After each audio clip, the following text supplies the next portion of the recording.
Stay tuned for my video right here on Social Goals.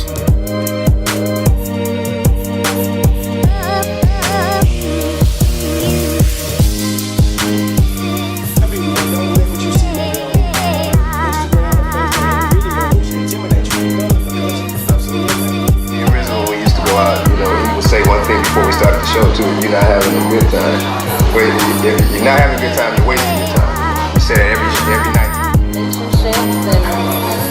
Situationships, and you know, all things. Thank you so much.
Daddy Yum Yum, 265 gallons of pure milk chocolate. And you are watching the Social Goals.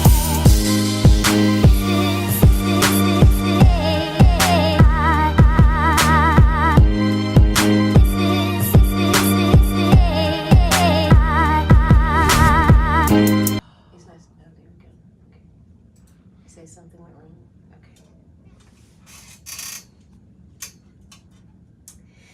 Okay. Hey, what's up, Shreveport? It's your girl, Renada Soul, and I have an amazing show for you, and I have two beautiful queens here today.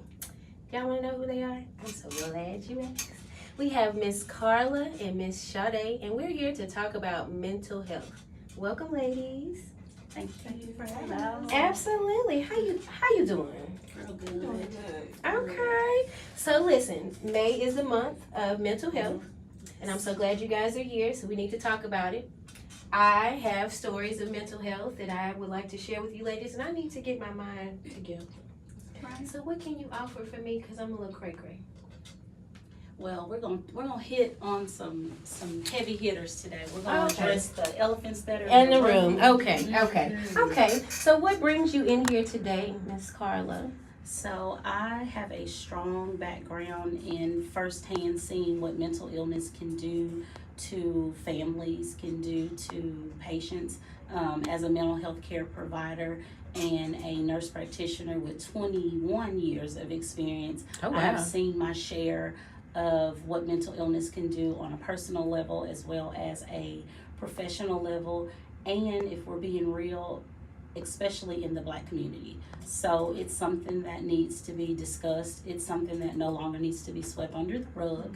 And it's just some things we need to get out and make people aware of and let them know it's okay to not be okay. I agree. That it doesn't stop there. I agree with you. And then being in the Black community, you know that we don't like counselors. That's like, we can tell our children to go and be all that you can be and get your education and just go as far as you can go. But it's like the bar stops when the child says that I want to be a doctor or a psychologist. Why do you think that is? I think we as a population have been stuck inside of a box, and they feel like in certain instances that we should only be athletes. You know, there are certain areas that we shouldn't tap into. But lo and behold, there are so many more providers that look like me, and I love it. And I will always continue to tell everyone you can do whatever you want to do. That's right. And I also tell parents, even if you may not have gone to college, even if you feel like your education level stops at high school, that doesn't mean you have to limit your child, because there are resources out there to give them possibly what you can't. And it doesn't make you less than a parent. It Right. just makes you wanting more for them. Right, right. And Miss Sharde, so congenital heart disease is why you're here. Yes, So ma'am. tell us, how does that play hand in hand with mental health? Well, I started the Janiyah Strong Foundation after my daughter, Janiyah, was born with a congenital heart disease. Okay. And I found out that there wasn't a lot of people to talk to about her condition. Right. There wasn't a lot of a group that I could talk to about, to share how I felt while going through that process. And so parents that have children with congenital heart disease, they are higher at risk of developing mental health issues such as anxiety, depression, PTSD. And so I'm here to help raise awareness about getting help, finding support in the right areas. So what are some of the signs with your daughter to let you know that she was battling with congenital heart disease?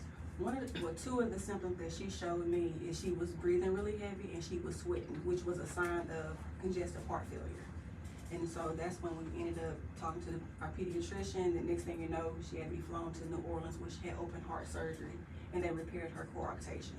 And so just going through that process, having to leave my other daughter here, and just being in the hospital for an entire month, it took a mental toll on me and my husband. So that was my next question. How did that affect your husband, you, the marriage, the dynamic in the home, just to be able to care for your daughter? I feel like with my marriage, it caused us to grow closer. Oh, good. Because we were going through it together. It wasn't like he was at good. the hospital and then I was here. We were both there together, but it caused us to be also frustrated because we had another child that was here and she was dealing, emotional because where you at? Why you're not here with us? Right. So it that took a toll on us. But other than that, I feel like it caused us to draw closer to God and of course to each other. Okay. We had each other to talk to and to lean on. And for your other daughter, did she experience any mental health problems while you guys were caring for your daughter, trying to get information for her? Did you see any signs with her that you might need to talk with her about? Only thing, she was like, why you not here? Her crying, and every time we talked to her, she would cry, where you at? Why you're not home? So it took a huge toll out on us. And I can say with her too, because why are you not here? Why are you not here with me? Where's Janiyah? Why she's not here as well? And so it was tough. Okay. It was tough. So what are some awarenesses that you think other parents need to pay attention to, or jot down, or even ask their physicians? What are some things that they need to be aware of? I think it's important to get a part of a support group. I think it's important to get along with people that you feel like, say, such as your provider, who you can talk to about, how you're feeling, especially if it's about you or if it's about your child. Like, what steps can you take? Because there's a lot of different social groups out there that you can get a part of, because there's other parents that go through the same thing. Because it's hard to talk to, say, family members about what I'm going through because they don't understand. Yeah. It's kind of like, what are you talking about? Because they're not going through it with you. Right. They're going through it with you, but they're not actually Going through it with you. Correct. It takes having to be a part of another group of parents that have probably a child that's dealing with an illness or dealing with congenital heart disease, having to deal with different medications, worrying about if their child is going to make it. Right. So It's a lot. It's better to be a part of a social group like that you can talk to about how you doing really, Right. Because a normal person that's not really going through that is hard for them to understand, to fathom. How you doing? Right. What you dealing with? Of course. So, And piggyback to you, Karla, with mental health. So I'll share a little bit about my story. At the age of 6, I experienced the biggest trauma ever. My mother was murdered. And my mother was murdered by my dad. I mean, just, it is what it is. She was murdered by my dad. So that was the first big thing. And I tell a lot of people at the age of 6, the world stopped for me. I can't really explain in detail how my childhood was. I just know that it stopped. And then after that, when I was 15, I was raped by my first cousin. So what I've learned to do with my mental health is just to smile all the time and to hold it in and not share what I was feeling. And I'm sure that there are some more people just like me. So what do you say, Miss Karla, to people that experience mental health that may have been just like me, that we just put on a smile because if we tell someone, they're going to talk about us, or they're not going to believe us, or they're going to put our business all out in the streets? I truly understand and see where you're coming from, and also too, so many people are suffering in silence. I do feel like there has been somewhat of an improvement in treatment for mental illness, and sad to say, it's only because we've had celebrities that have committed suicide. We've had celebrities that have suffered from mental illness. And so now that we have people that are well known suffering, now let's do something about it. Now let's raise awareness. Let's talk about it. But what about Joe Blow on the street who's walking around hearing voices and you just term him as, oh, that's such and such, he's just crazy. Or, oh, that's Ned the wino. When in reality, Ned may be a wino because Ned is drinking to suppress the voices that he's hearing, because Ned's afraid to go seek help, because if he seeks help, that's a sign of weakness. Exactly. And and let's address the elephant in the room. In the Black culture, we don't tell some things. We shouldn't talk about that. Just pray it away. Prayer is wonderful, but there are times when you really need to talk to someone and get on medication, and then people are like, let's go to therapy. I'm not going to therapy. I'm not telling people my business.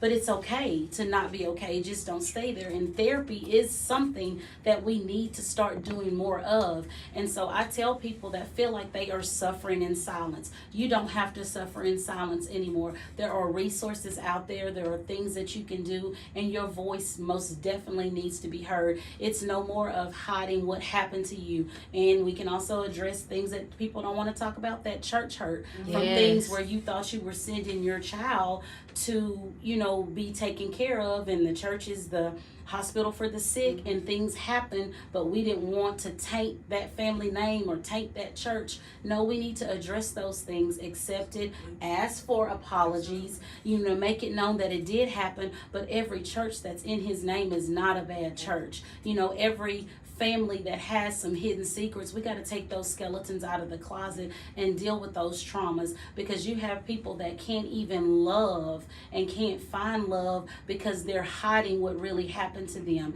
and they have a guard up and a wall up, and they can't truly even be who authentically they were put here to be because they are scared to say what really happened to them. So we have to start being okay with finding you a safe space to be able to express those things and seek the help that you need, and stop suffering in silence. It's time out for that. It is 2025. I agree. It's time out. Now, have your daughter Sharde, has she found a safe space to be able to communicate a little bit more with her with her congenital heart disease? Has she found friends or a group that she can talk to? Has she come out a little bit more since when you first was diagnosed? Well, she's 3.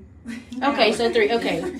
She's 3, but she's actually to the point where she's normal. Like, she's her heart function has restored. Oh, good. And so now she's able to be with the other kids.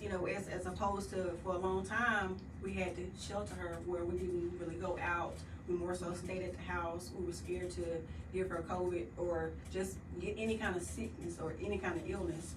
But now, we're able to take her to the church nursery without, being fearful of her getting sick and having other issues occur. But now, for a while we didn't, but now we're able to, act normal, like normal people, as opposed to what we used to do. That's good. Now, is she on a lot of medications, or? She is on medication. Okay. She takes 5 medications. Okay. But praise God, they're getting ready to start decreasing some of her medications because God Won't he is do good. it? Yes, Won't he ma'am. do it? Yes, ma'am. Yes, he will. Yes, ma'am. And piggybacking on what Sharde is saying, Sharde is a blessing. Like, she is blessed because although she is dealing with what she's dealt with, and it was hard, she had a support system. Oh, but good. you have people out there that don't. Yes. And then you also have families and parents out there that don't know what to look for.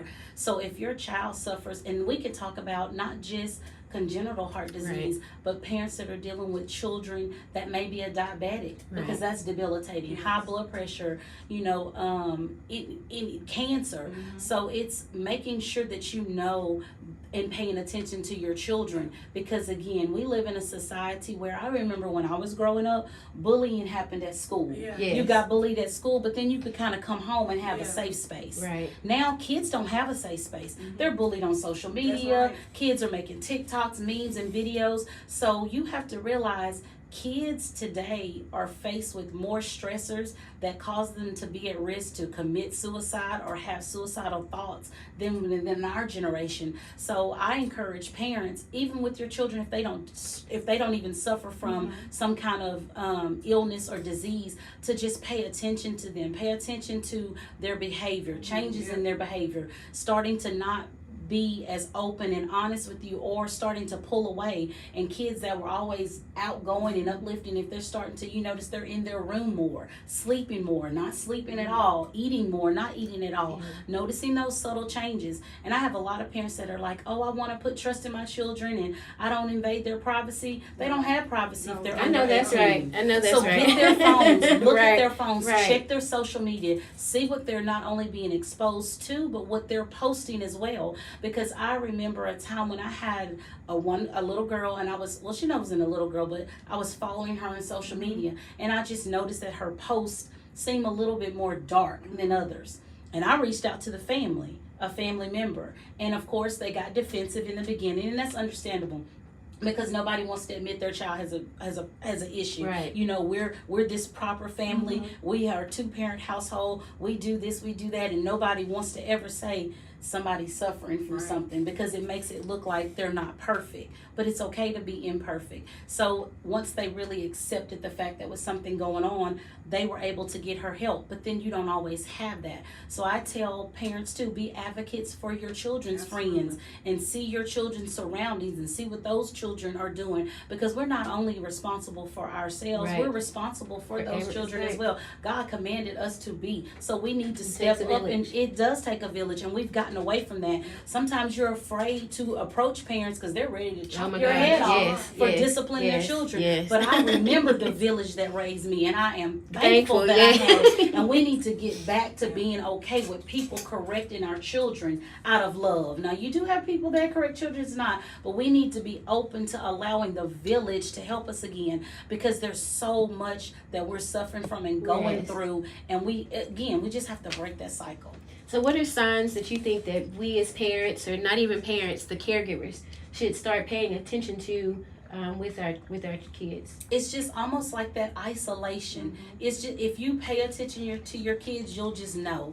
They become socially withdrawn. Like the one that once was going to all the events and the games, they may not go as much. You know, you may even have children that you'll notice a little bit of weight loss, or they're irritable all the time, or they're angry and cranky. It's not always just they're being a teenager. That teenager could really be suffering. You know, it's just changes in the way that they talk, just that resistance, excess sleep. Again, we think teenagers stay up all night and sleep all day, but they may not necessarily be the case. They may truly be depressed, you know, or just always, in small children, they're always complaining of like a stomach ache or a headache. And a lot of times we take them to their pediatrician and they run all these tests in these labs and they're okay. But the most common symptom of a depression or an anxiety in younger children is a constant stomach ache or headache. So it's just noticing those things and staying on it, and having a true open conversation with your child. And if you're that parent that you can't, make sure your child has someone that they can go to. I noticed my daughter, Journey, that when she would come home from school, she'll say, "Mommy, my stomach hurts." She'll go straight to the bathroom. But then I asked her, I'm like, "Journey, what's going on?" She was like, "It's this little girl at school that's bullying me." And so, like, every day when she get home or she gets in the car, "How was your day?" "Well, such and such started messing with me," or "such and such did this." I'm like, okay. And so it came where it was more repetitive than I wanted it to be. And so I ended up having to go to her school. And so, I mean, the little girl, they ended up changing where they sit at, but the point of the matter is, why is my baby feeling this way? You know, somebody's at school bullying her, or she's going through and you hate to hear her having to go through that too. Right. But bullying is so prominent now, like you said, with social media, Yes. and then you just hate that they have to go through that area, that era of bullying. And so is she still being bullied at her school? Well, the little girl hasn't really messed with her anymore. But Okay. I went up to the school and talked Okay. to the teacher and the principal to Okay. see, okay, what can we do? You know, Right. either moving their chairs apart. But of course, when we went to field day, she pointed out the little girl. Mama, that's that girl right there. She was like, Mama, that's her right there. I said, okay, I'll keep my eye on her. You know, Right. The good eye. Yeah, I'm not gonna mess with her mama or nothing. Right, I'm gonna but- make sure I keep my eye on her. And that's so sad. I didn't mean to cut you off, but that's so sad that you can't even go and introduce yourself to the mom just to let the mom know, Right. I see you and I see the daughter, of fear that the mom may take it Right. all the way to the left. That's And it's how like, I felt. That's how I felt because she didn't look like I could.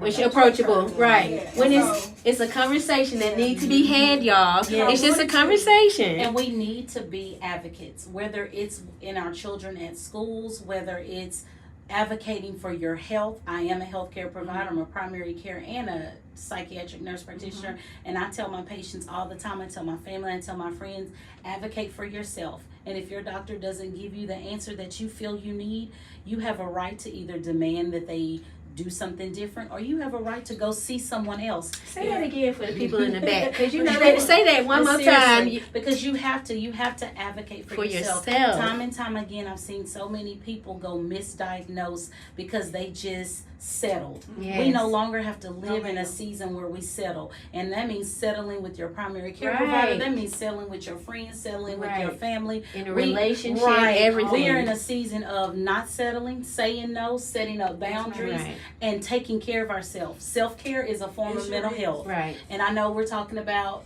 but you need to take care of yourself. It's all the and same. take the time Absolutely. to love on you and fill you up, Right. because you can't pour from an empty cup. Right. And one thing I can say is just since with me and her relationship, she's given me a safe place to come and talk to about. That's great. You know, like if I am, especially I know she's a doctor, but of course she family, and of course All that. but she's given me a place to be able to talk to about certain things that I Right. might be going through or how I might feel, and then on top of that, she encourages you to advocate for yourself. Right. You know, and if you don't feel like you want to be in that environment, don't go in that environment. You know, there's nothing wrong with you saying no.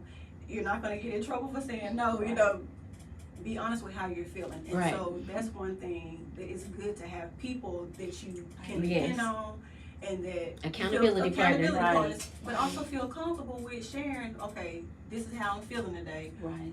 What do I need to do? And so you need a safe place of friends. I agree. And I see, I read, I hear, I see, and I can even tell from my background a little, that's hard to find. It is. That someone that won't judge you, that Yes. will actually listen to you and not just give, oh, well, girl, or listen, that's too much for me. I don't know what to tell you. Forget all about that. Or mental health is a choice. That's driving me now that a lot of people are starting to say that mental health is a choice, like this is not a thing where it needs to be talked about, but that's the problem. So that's why so many people are being so quiet and why they are exploding, because you just told me to be quiet and I'm telling you how I feel, and you just really told me that what I'm feeling doesn't matter. Or But they you need to act. change your- Go ahead. But you gotta change. You're gonna have to change your circle Ooh. because your circle, they're gonna they can notice is my strong friend. Right. You know, is Yes. distant. Okay, I give her a day or two. I like how you I'm said gonna that. call- Yes. But I'm gonna call her and see. Okay, Yes. talk to me. Yes. What's going on? Yes. That way, I feel safe to talk to you, and I know that you actually care about me Right. because you don't know what I'm going through. Right. Because you haven't asked. Right. You know, what can I do to help you? Right. But you have to change your. You're gonna have to change your circle. And You you have to. Right. Yes. It's gonna make you. Right, It's gonna make right. you. You have to find people that are intentional. Last year, I spent a lot of time being alone, and it was because I was asking God to bless me with a circle of friends that were going to be there for me. And He revealed to me that you can't expect you from other That's it. people. That's And it. I had to learn that. And then He also taught me that some people are in your life for certain seasons, Yes. certain situations, but certain friends are there for certain reasons. Yes. Like I have friends Yes. that I may not talk to every day, but when we do pick up, I know where it is. Yes. I have some I talk to more frequently than others, and I'm okay with that. So I may have a friend I may not talk to for 6 months, and I'm not upset about that because I know that's where we are, and I'm Right. okay with that. So you have to find your circle of friends and know what they are and what place they have in your Yes. life. Because if not, you're going to just end up upset. Yes. And then piggyback into what you were saying as far as suffering in silence, I think there's so much of a stigma on mental illness because people assume it's not real. Yes. They're faking Yes. for a check. Yes. I would get that so much that I would have people saying, you work up with different people, do you catch people that are faking it for a check? And I said, let me explain it to you like this. And this is how I try to explain it. And even with my residents and student nurses, I tell them, when you go to the doctor and you go to your primary care and they do lab work on you, Right. they may draw blood, and that blood may indicate that you're anemic. Right. They give you a pill for that. Right. They may indicate that you have high blood pressure. And they they'll give you a pill for that. Your serotonin level Yes. low. So wait, so they may say that, oh, your A1C is off, which tests for diabetes. They give you medicine or an injection for that. So those are all different organs: your heart, your kidneys, your Right. thyroid. Your Everything. brain is an organ as well. Yes. Your brain has neurotransmitters. I'm not gonna get too deep into it, but like dopamine, serotonin, Yes. GABA, all Yes. those things. And guess what? Sometimes they're not steady. Yes. There's an imbalance. Yes. So guess what? When my dopamine and serotonin or my GABA is off, I may exhibit anxiety. Yeah. I may exhibit depression. I may have schizophrenia where I'm hearing and hallucinating. So when that's off, guess what? There's a pill for Right. that as well to balance it out. So if we treat it as if it's just like diabetes, as if it's just like high blood pressure, when you go to the doctor and see your PCP for your high blood pressure, why can't someone just come see me for their depression? Right. It's all in the same. Right. So when we treat it as if it's just an illness like everything else, it's okay. So I tell people, don't judge what you don't understand. That's true. And speaking of your serotonin level, so I was on antidepressants for a little while, and every time I would go for my checkup or my therapy sessions, she would always tell me that my serotonin level were low. And I'm like, girl, what you mean? I'm trying to give you the best of me because I don't want no more medication. But she was able to see that, and then like I really had to stop playing around, but I really had to check in to what she was talking about and try to fix Right. what I needed to fix. I don't like medication, first of all, but I know that I needed it at that time because I wasn't really, my anxiety level was through the roof. I couldn't control anything. I even had a stroke. So that was like, okay, let's fix it. Let's come back. Right. And I'm going to do my absolute best to stay perfect again as best as possible. But even paying attention to your serotonin level. So now I go outside a lot. I get more vitamin D. Right. Like I'm laughing with intentions now. Like I'm just really trying to enjoy life. But because before I was just living. Like Right. the struggle of it, because mental health just takes you through the struggle. And you don't really can't really tap in to reality because you're so focused on like, well, I got to do this, I got to do this. So I'm actually now in a moment in a place in my life that I've never been in a while. I can just live and just Enjoying. breathe. You're not just existing I'm literally just and going through the I'm jumping through motions. the color purple. Yes, and I tell people too, you have to be mindful that there are actually certain physical health conditions that can mimic the signs, like Oh, yeah. thyroid. People with Yes, low speak on thyroid, that. Speak it on- can yes. mimic the signs of depression. Yes. So that's why it's good. They go hand in hand with one. There's not one without the other. So it's making sure you're checking everything, and your doctor is doing Right. routine labs to Right. make sure that's not, something that's going on. Because I had a lady, we were giving her antidepressants and it still wasn't working. I was like, you know what, let's just do a set of baseline labs on you and see what's what. Lo and behold, her thyroid panel was off, started on some Synthroid.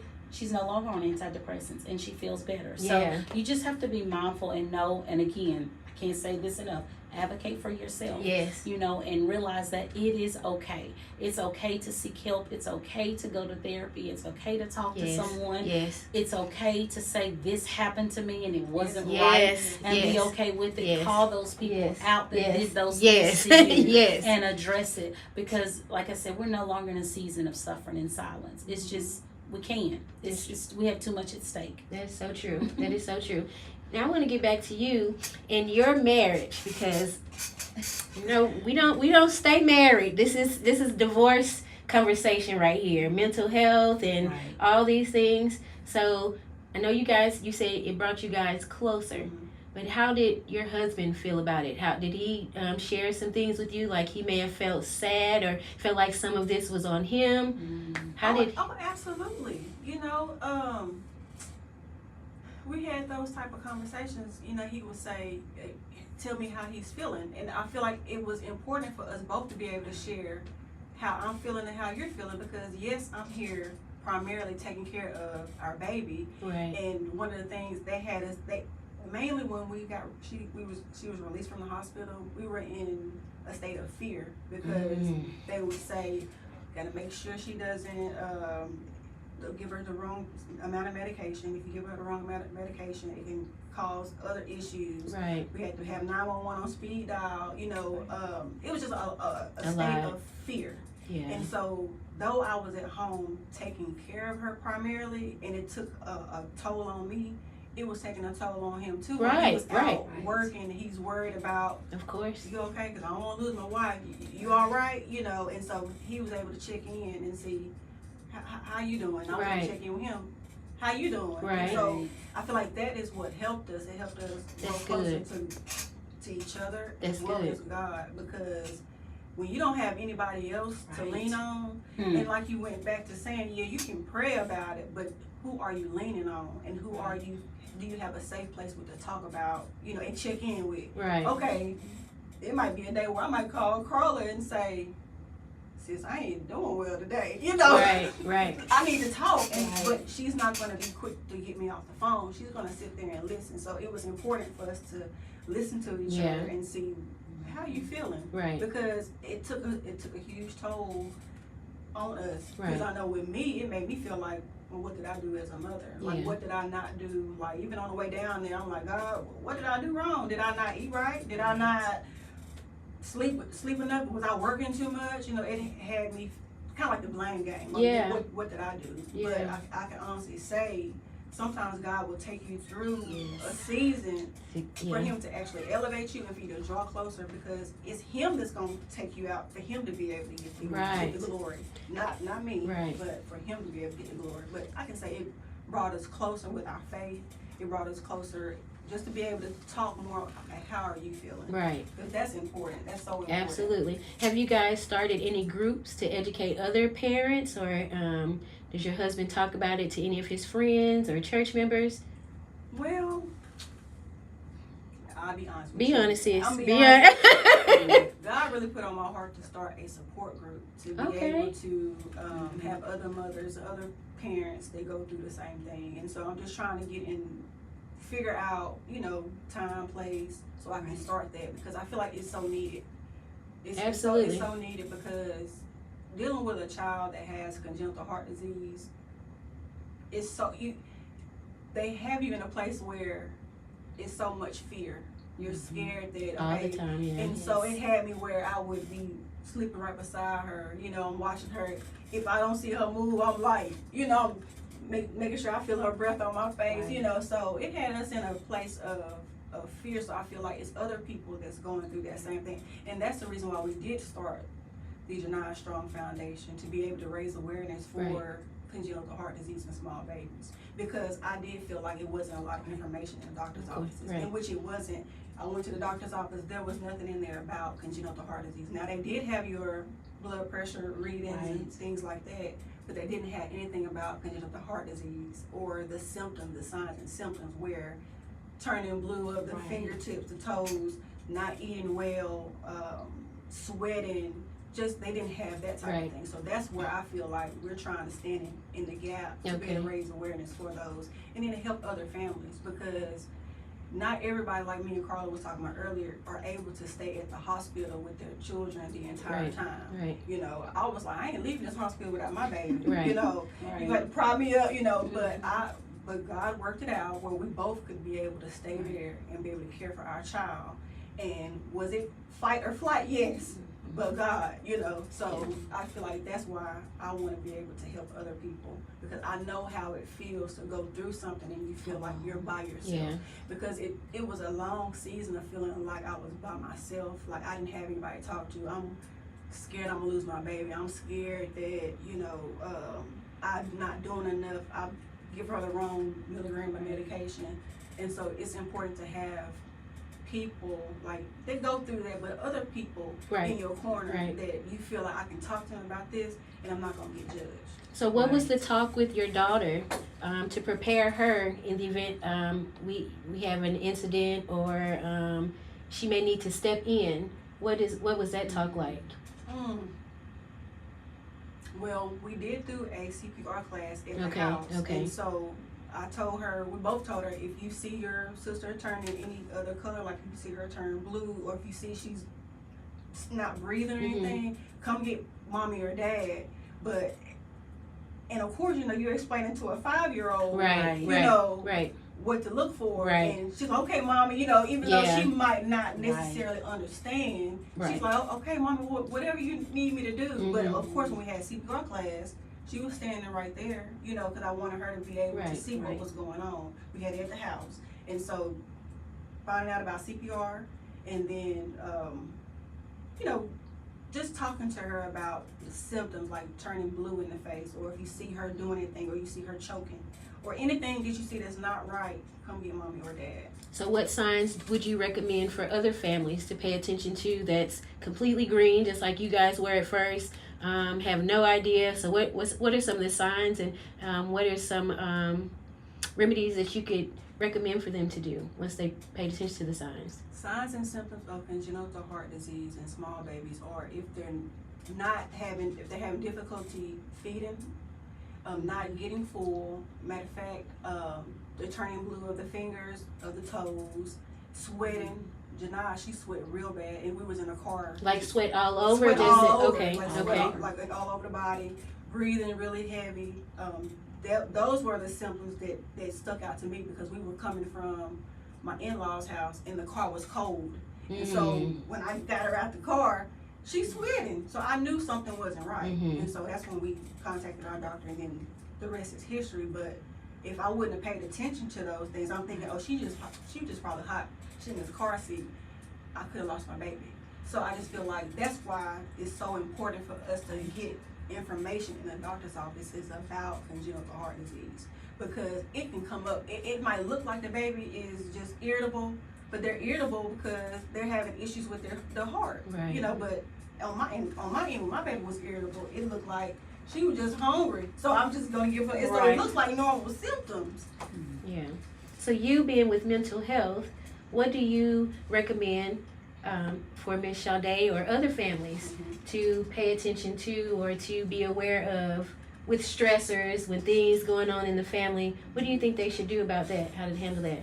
Recognize it and talk about it. You know, not just try to push through it or suck it up. And I think especially for women, we find ourselves, we wear many hats. Yes. And we put on smiles and faces, and we have it all together. But I think what we need to start being too is more vulnerable. And when I say more vulnerable, I'll share this. I remember my mom being strong. I remember my mom not crying. I remember her having it all together. I remember her never seeming to be weak. So as I had children and got married, I felt like I had to be that person, be strong and push through. And it's just a part of being mother. It's motherhood. It's being a wife. And then one day I realized I am not okay. I am struggling. I am tired. I am weak. I am vulnerable. And I told my girls, I said, today is not a good day. So moving forward now, I'm breaking that cycle. I had a talk and I told them, I cry in front of my girls. They see my vulnerable side. They see the side of me that may not always be that pretty. And I let them know it's not going to always be like this. You know, it's not always going to be smiles and giggles, that it's okay to have days where you say, I'm not all together, you know. And so when I gave my talk, my mom was like, I'm sorry. I said, it's okay. You gave me what you thought I needed at the time, because that's what your mother gave you. But we as women, we have to break that cycle. And if you're raising young girls and teenage girls, be vulnerable, be transparent with them. Let them know that they don't always have to have it together. Because if not, you set up these goals and aspirations that they're trying to meet, and then it's a cycle. It's unrealistic, and they're having nervous breakdowns behind the scenes trying to keep up and be something that you're even not. So that is my encouragement, just to be vulnerable, be transparent, have those open conversations, those honest conversations with your children, with your girls. And for men, don't raise men to feel like crying is a sign of Oh, weakness. yes. Let's address that. You know, I've had so many clients that say when I cried, my dad punched me in my chest hard and I was hear like, that, yes. man up, suck it up. You a man. You don't Yes. cry. You don't. God gave you emotions for a Yes. reason. I have He family gave that you, do that. yes, He Yeah. gave you tears. He gave you anger. He gave you sadness. He gave you all those things. Yes. It's just a matter of learning how to balance Yes. them and Yes. keep them under control. So, Yes. men, I encourage you, cry. It's okay. okay. guys. Yes, Cry. that's not a sign. And women, listen to comprehend Yes. your man, your Woo, mate, your yes. whoever. Don't listen to respond Yes, because mentally you don't know what they're in, and you need to be their safe space. They have enough to deal with in the world being a black man For sure. that they don't need to come home and be judged all over And again. beat up and And put be, down. yes, and be and present yes. and communicate to hear each other Yes. out. You know, that's my Yes. best thing I can tell you is just communication is key, and being transparent and being vulnerable and seeking help when you need it, and just stop trying to feel like we always have it together because we don't, and that's okay. Right. You know, I think society and social media has painted us this picture that you should have this by this age and be married Yes. and the car and the house and the kids. Says who? So now I live by my own standards Yes. and by my own, I set my pace Right. and I set for what I want to do, and society doesn't dictate how I live my Right. life anymore. And I encourage more people to do that and use platforms such as this. I'm thankful for the opportunity Absolutely. to let people know, beat to your own drum. Yes. Speaking of that, we're talking about the black men because we're always giving advice to our sisters, Right. brothers. So we did just say that it is Yes. okay to Yeah. cry. What is something Yes. else that you recommend for guys that hide things so well? They feel like they have to be the strongest people in the room. They will not shed any emotions at all. But we know once they get behind those doors, that man is dealing with something Yes. so seriously. Yes. What can we do for So what I have been praying for, because God gave me my LLC, Majestic Health and Wellness, to Oh, create a hallelujah. safe Thank you. space for Yes, women, yes. where we've had paint and sips, we've done so many vision board parties, just different things where we have places for us to go. My prayer and my wish is to come up with a similar type of space for men. I know it will be hard, but I know once it gets going, it is going to flourish, where men can actually have real conversations. Yes. And that whole tone, what this little phrase, listening, we don't judge, Yes. where they can actually, people can listen and they're not judged. So I hope that someone hears this, preferably a male, you know, Please. because it's different. I can host an event, but I know it's still not going to reach the audience. Men may attend, but I'm still a woman, and I would Right. rather it be led by a man, because I still think they'll be more transparent. So I think we need more of those types of events where they can sit back and just be real and be like, man, I'm tired. Yeah. You know, man, it's hard. Right. It's hard being a husband and dealing in a world where we're looked upon and when we walk in the room, men are a threat because of the color of Already, your skin. yep. And for them to be able to say, talk to each other about how they cope and just have a place where they can vent and it stays there and they're not looked at as weak or, you know, not being the man, you know. So it's first starts with us being that for them as their mate. And then from there, hopefully something coming up where, you know, they can have their safe space as well. Because women, we have our things, we have our places, we have our things to go. And I just think men need that as well. Even though they don't want to admit it, they need They it. do. And it shows. It shows on them. Yes. Because Yes. I know when we were here last time, Darren, he had asked my husband, he was like, how have you felt with all of this stuff? And he was able to really say, man, I Right. felt like this. But it's about having that place where you feel like you can talk Right. to about how you're feeling. Because not only does it, like with congenital heart disease, does it affect the mother, it affects the husband Yeah, too. oh, Right. absolutely. And so to be able to have a platform to be able to talk about, well, this is how I'm feeling, this is what I felt like during that whole time.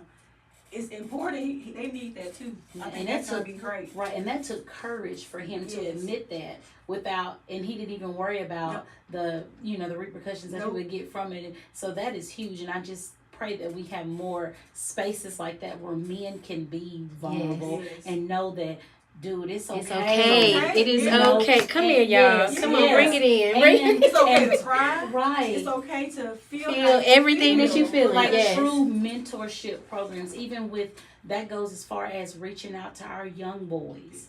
because they're just out there, lost and living. Oh, you gosh. know, Oh, gosh. and so that's a whole nother- nother Right. podcast number 2. Right, because You our know? men do have that, like we say, Yes. church hurt. We Yes. have hurt men. We do have Yes. but hurt men from just life in general. Yes, and then from us, we break them down. Right. We can break it down. We We can break can down the break them man. down. We can, We can build them up, and we can break them down. So yes, I mean, guys, we encourage you. This is for you too. Talk about it. Talk not to that homeboy that's just gonna let you talk about anything and not hold you accountable. Right. But really talk to that homeboy that's gonna give you sound advice to help you to grow and to see where you need to fix some things, or may not. But just we changing circles. Yes, and therapy is okay for men That's what I was too. gonna say, You know, it therapy. is. And you have male counselors out there. You Oh, know, yes. you have men that are out there to talk to other men, and just know that it's okay to be vulnerable. Yeah. It's okay to admit, man, something really wrong. I do find my men suffer from depression too. They're least likely to get help for it, but they actually do suffer. That sadness that you continue to feel that won't go away, that could be signs of depression. Does that make you weak? No. You stepping up and saying you feel this way is what makes you strong. Right. And seeing someone that can help you. Right. You know? Question. Is there a form of high functioning depression? Is that a word? It may not be a word, but it's real. You have Okay. people that learn to cope and get by. Hey. I learned how to mask it by staying busy. Yes. Okay, now you in And my I'm just business. being honest. I learned how to mask by being busy, and then I didn't realize there were traumas that I had experienced as a child. Childhood. And Come on. people think that, only, and let's just be real, only dark-skinned African Americans suffer from colorism. But I had issues with people thinking I felt I was all that because I was light-skinned. So I tried to kind of dim my light because I didn't want people to feel like, oh, she just light bright and thinks she's all that. So I was living through a point where I didn't even know who I was. I was just being what I felt everybody else needed me to be. And I kept busy until one day God said, who are you? Not God, a lady was doing my hair, my beautician actually. And she asked me, who are you? And I couldn't answer it. And everything I said, she said, but that's what you are to everybody else. But who are you to you? And it's my stylist, Isha Lane. Like, she really, that stuck with me. And I spent 2025 praying and surrendering and submitting and asking God, who am I? And now, in 2024, I'm sorry, but now in 2025, I'm walking in who He has called me to be. So platforms like this, I give God all the glory because He has opened these doors for me to share with other women. Find out who you are. Be authentically who you are. Be okay with being you, and don't dim your light for anyone. Don't accept anything, and don't try to just be like everybody else. I'm just me. I did a talk and I tell people I'm just Karla from Cedar Grove, out here letting people know I love you, God loves you, help is out there, and just be real and transparent. We're so quick to not want to admit we fail. We want to be so quick to admit that we didn't do anything wrong. We want everybody to think that we're perfect, and we're not. There are things I'm not proud of about me, but that makes me who I am. And I think if we're more transparent and create those safe spaces, then we'll be okay. I'll give an example. One day, we met to exchange some things because she's an event planner as well. And decorates. She wears many hats. So I was picking up some decor to use, and it just hit my spirit. She was having something going on, and y'all, we were in Brookshire's parking lot on North Market praying. So I say that to say, when you're walking in your calling, God will lead you to do what you need to do. So be that to others. It takes nothing to be kind.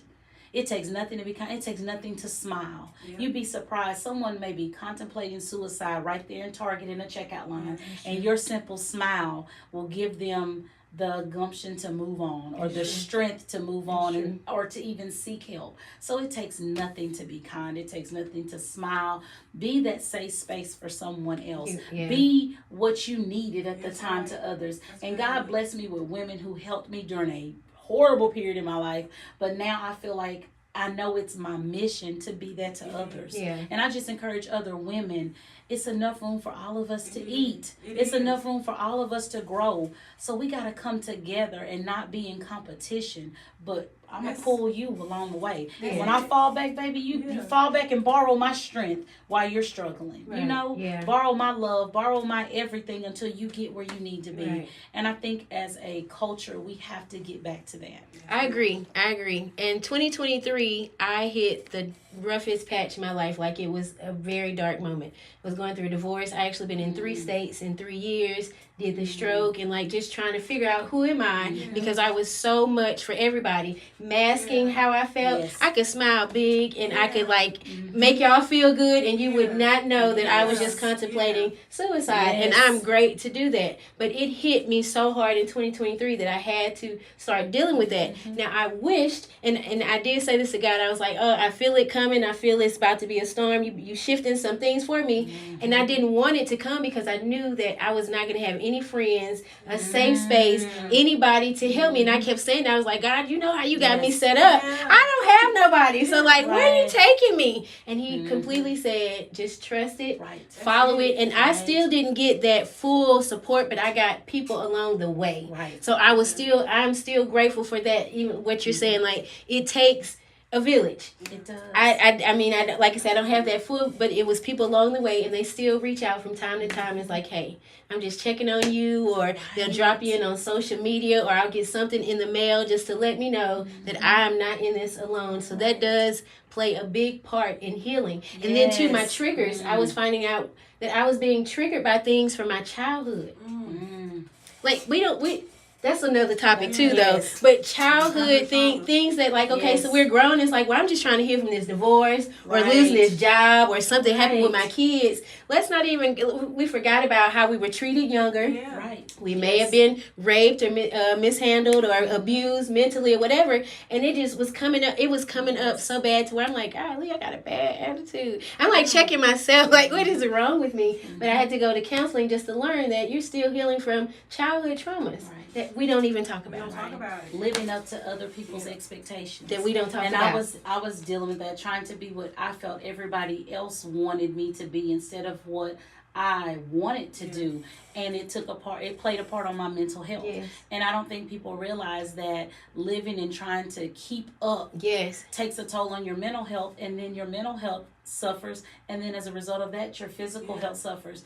People don't realize that goes hand in hand. It puts you at risk for heart attack. It puts you at risk for stroke because you're around here anxious and filled with anxiety, and you're full of depression, and you're sad, and you're hopeless, and all the things. And so you're not eating right or eating at all. You're not sleeping properly. You're not drinking. Hygiene. You're not getting exercise. So then your physical health starts to dwindle, and then you go to the doctor, and he's telling you, oh, now you're a diabetic. Oh, your blood pressure's rising. Oh, your lipid panel is off. We got to put you on cholesterol medicine. All the while, it stems from you're just trying to be something that you're not, and your depression is here, and you're not treating that. So then everything else trickles. Or it's vice versa. It's the other way. Your physical health suffers. So because you can't get around and do what you need to do, then the depression and the anxiety sets in. So it's one big circle. And you have to find that balance between all of them.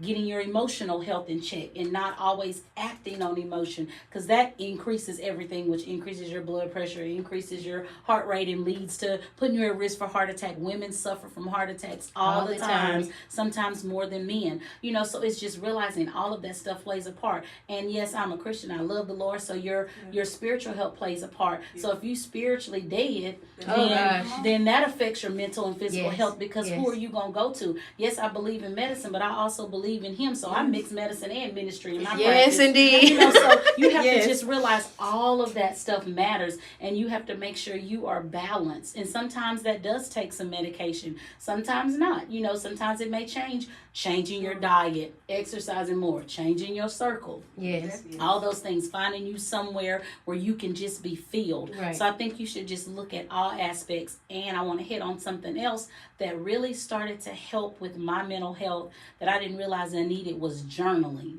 Oh, that has writing been it down, my best. Like when I get upset, I will journal. And sometimes just putting it all on paper, it helps you to release. So I encourage you. I have several journals. I keep a little mini journal in my purse, and I may write at times. I'll add notes in my my phone. Yeah. So I encourage you to journal. Journal, whether it's ideas, whether it's what you want to do, whether it's sad things, happy things, everything. Just find you some pen and some paper and start journaling. And I promise you to change your life. That helps me keep my mental health in check, is journaling. So if I'm sorry, go ahead. No, you made me think about the trauma. Like when I was going through with Janiyah, you can just be going through and not realizing that it's affecting you. Because back in December, back in December, me and my husband, we was out. We had took toys to Dallas. We was out to eat. Everything was fine. But then when I started talking about, we've never been able to sit out to eat like a family in years. Right.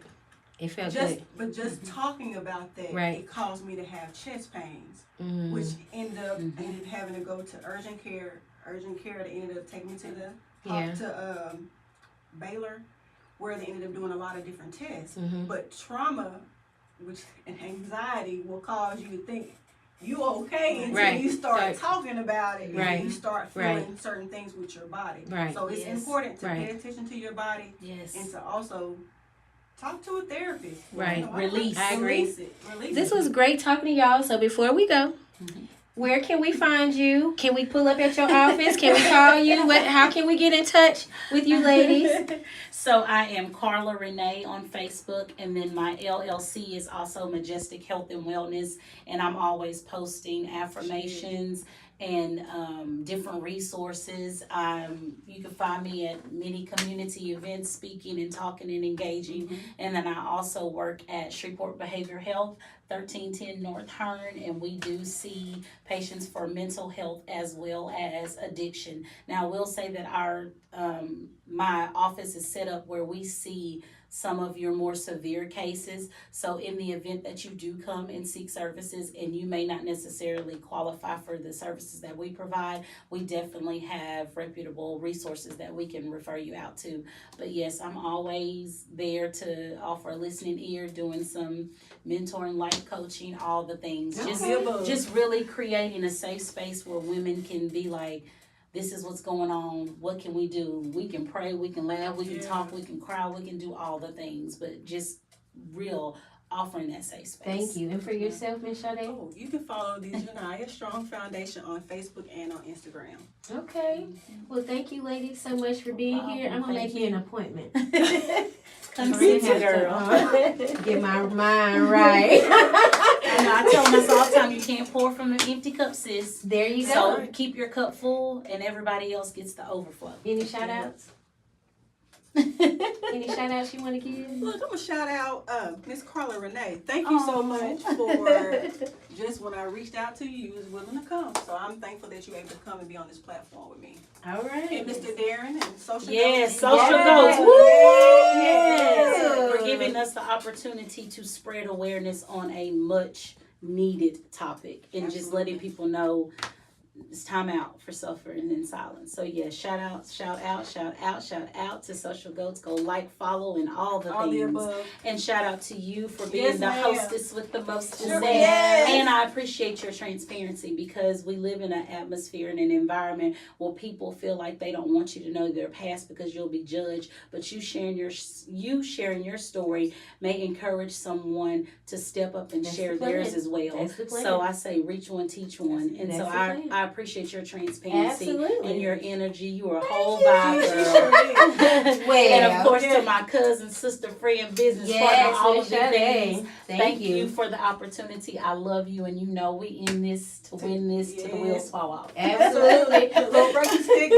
Let's break the Right, stigma. yes, it takes nothing to be kind. Be the Absolutely. light, smile. Well, Don't judge what you don't know. There you go. Well, what's up, Shreveport? It's your girl, Renada Soul. Until